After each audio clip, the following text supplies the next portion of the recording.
Hello friends, welcome to my YouTube channel. So today in this video I am going to show you how to set an alarm in this device. For this, open the clock application.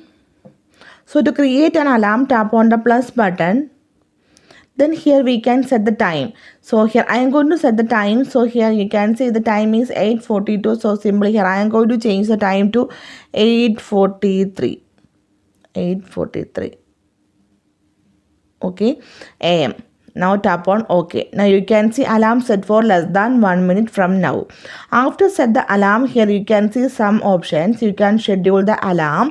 You can enable this alarm for randomly the days. You can see here Sunday, Monday, Tuesday, Wednesday, Thursday, like that one.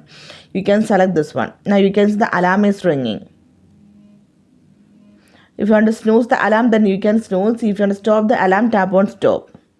So here you can see the option, the ringtone option you can see here. If you select this one, you can easily change or customize your ringtone.